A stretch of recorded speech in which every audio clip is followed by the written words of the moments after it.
नमस्कार, सी न्यूज भारत में आप सभी का स्वागत है। वक्त हो चुका है न्यूज बुलेटिन का। न्यूज बुलेटिन में हम आपको दिखाएंगे कैसे जय जगन्नाथ से गूंज उठा पूरा नगर। साथ ही आपको ले चलेंगे हापुड़ की ओर, जहां जानेंगे किस बात को लेकर प्रदर्शन कर रही बहुजन मुक्ति पार्टी। और आगे रुक करेंगे विदिशा की ओर, जहां सड़क निर्माण में दिखा भ्रष्टाचार का बोलबाला। इन तमाम खबरों पर होगी विस्तार से चर्चा। खबर बड़वानी से, जहां कलयुग का पाप हरने वाले भगवान श्री जगन्नाथ जी की रथ यात्रा बड़वानी में सिरवी मोहल्ले से निकलकर पूरे नगर में भ्रमण करती हुई भगवान श्री राम मंदिर पहुंची। सी न्यूज भारत के संवाददाता कमलेश अलासिया ने इस दौरान आयोजन समिति के सदस्य श्री राम यादव और नीलेश गुप्ता से भगवान जगन्नाथ यात्रा को लेकर खास बातचीत की। बड़वानी में आज भगवान जगन्नाथ यात्रा निकाली गई, जिसमें काफ़ी संख्या में भक्तिमय माहौल रहा।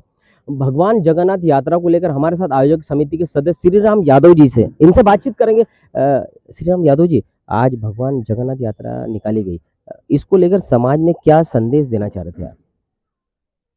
भगवान जगन्नाथ जी की यात्रा पिछले वर्ष भी निकाली थी, इस बार भी निकाली थी। आज हम कहते हैं कि हमारे चार धाम में से एक धाम जो आज जगन्नाथ के भात जगत पसारे हाथ, जिनके से हमारा ये सब पूरा जीवन संचालित होता है और सनातनी संस्कृति को हम मानने वाले सकल हिंदू समाज के सारे लोगों ने इतना ज़बरदस्त उत्साह था कि जगह जगह लोगों ने स्वागत किया, फूल वर्षा से स्वागत किया। किसी ने नाश्ता करवाया, किसी ने जल पिलाया, किसी ने शरबत पिलाया, और बच्चे हो महिलाओं की संख्या बहुत अधिक मात्रा में थी। तो एक सनातनी संस्कृति का एक सबके अंदर भाव भी जागृत हुआ और भक्तिमय वातावरण के बीच सब लोगों ने बहुत ही आनंद और उत्साह के साथ में इसमें भाग लेते हुए संपूर्ण विश्व के कल्याण के लिए जो हमारी संस्कृति जानी जाती है, इसे कल्याण की भावना से ये काम किया सभी।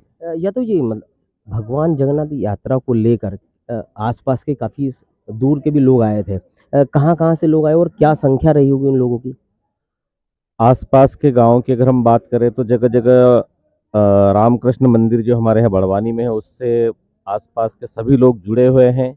आज से नहीं बल्कि महाराज जी जैसे हमारे बीच में कहते हैं, हमारे पूर्वज लोग कि महाराज जी हमारे बीच में 40-45 साल पहले से आते रहे हैं, और रासलीला के समय बैलगाड़ियों से भी लोग आते हैं। आज जरूर वो वाहन हो गए तो उनसे आते हैं।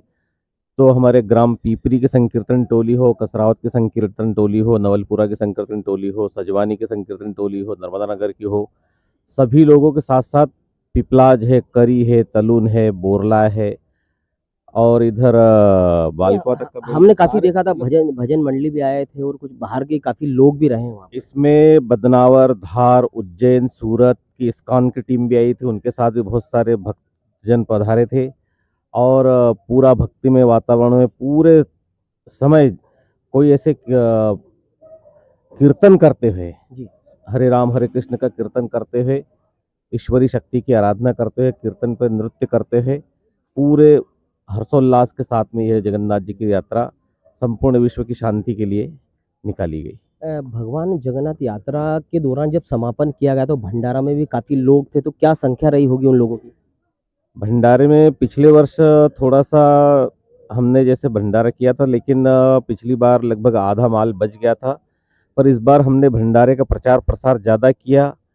तो उम्मीद थी कि 7,000-8,000 लोग पधारेंगे, लेकिन हमारे जो इस भंडारे का जो आयोजन समिति की जो हमारे कोषाध्यक्ष पवन सेठ जी ने उसको संभाला, और लगभग करीब 12 से 15,000 लोगों की रसोई यहाँ पर भंडारे में लोगों ने प्रसादी ग्रहण की होगी।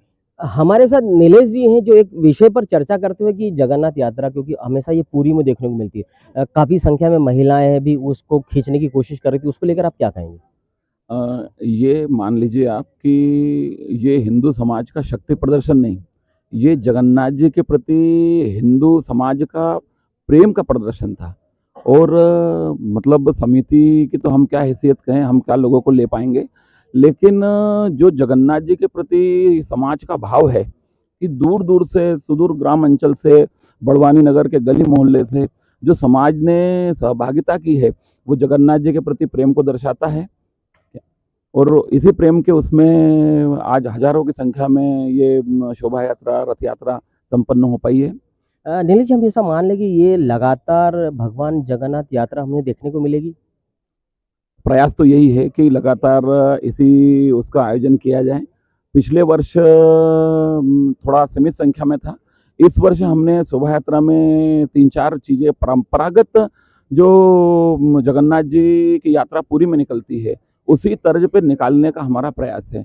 पुरी में जो गुलाब जल का छिड़काव, इत्र का छिड़काव और पानी की ठंडी फुहारों के बीच जगन्नाथ जी का स्वागत करते हैं भक्त लोग क्या, और उसी उसमें इस बार भी हमने करीब 100 लीटर गुलाब जल से भक्तों पे और जगन्नाथ जी के प्रसाद स्वरूप वो भक्तों पे गुलाब जल उड़ाया।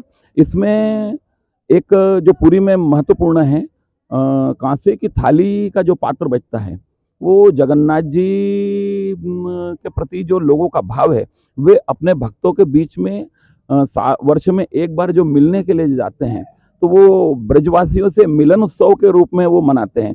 तो आपने देखा होगा कि कांसे की थालियां बजाते हुए भक्त भगवान को मंदिर से बाहर लाते हैं और करीब 10-15 लाख की संख्या में पुरी में जो ये यात्रा निकलती है। प्रयास समिति का यही है कि हम भी शंख ध्वनि और मंजीरों की ध्वनि से ये परंपरागत रथ यात्रा का स्वरूप दे सकें। आज बड़वानी काफी भक्तिमय रहा। आयोग समिति के सदस्य जिनकी आपने बातें सुनी, जगन्नाथ यात्रा के लिए बड़वानी काफी भक्तिमय रहा। खबरों में बने रहने के लिए आप मेरे साथ देखते रहिए सी न्यूज़ भारत। बड़वानी से सी न्यूज़ संवाददाता कमलेश अलासिया की रिपोर्ट।